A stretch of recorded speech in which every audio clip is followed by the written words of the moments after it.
बिस्मिल्लाहिर्रहमानिर्रहीम। अस्सलामु अलैकुम व्यूअर्स, आप देख रहे हैं सिरात मुस्तकीम सऊदी न्यूज़ चैनल।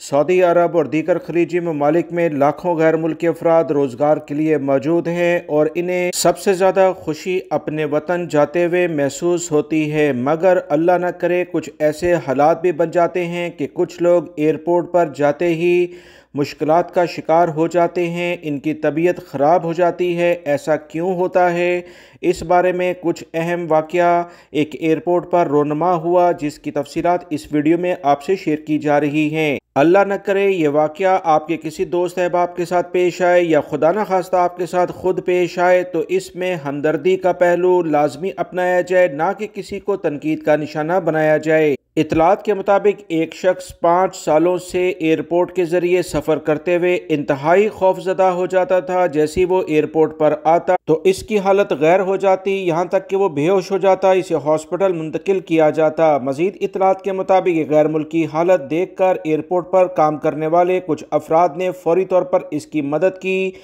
क्योंकि इसके भाइयों ने कहा कि पिछले 5 सालों से ये एयरपोर्ट पर आता है, मगर इसके बावजूद ये एयरपोर्ट से सफ़र करने से कतराता है और इंतहाई खौफ का इजहार करते हुए बेहोश भी हो जाता है। एयरपोर्ट पर मुसाफिर की ये कहानी सुनकर अब्दुल बाकी, जो कि एयरपोर्ट में सर्विसेज का काम करते हैं, इनकी जानिब से कहा गया कि माहिरीन नफ्सियात की खिदमत हासिल की गई और मुतअद्दिद सेशन किए गए और बताया गया कि ये शख्स फ्लाइंग फोबिया यानी बुलंदी के खौफ में मुब्तला है, जिस पर इसका इलाज किया गया। दुबई एयरपोर्ट पर यह वाक़या पेश आया और मुसाफिर की हिस्ट्री देकर इसके साथ भरपूर ताउन किया गया और नफ्सियाती तरीके से इसका इलाज किया गया, जिससे इसका खौफ ख़त्म हुआ और वो अपनी फैमिली से तमाम सहूलियात होने के बावजूद 5 साल बाद मिला। इस पर उसने मुतल्लिका इदारों का शुक्रिया अदा किया। तो याद रखें व्यूअर, कभी कभी तमाम सहूलियात ज़िंदगी में होने के बावजूद भी वो तमाम चीज़ें आप अचीव नहीं कर सकते जो कि आपका बुनियादी हक हैं। बहुत सारे लोगों को छुट्टी नहीं मिलती और वह सफ़र नहीं कर सकते। बहुत सारे लोग आप ये देखें कि जिनके पास तमाम सहूलियात हैं वो सफ़र करने के लिए मुश्किलात का शिकार हो जाते हैं।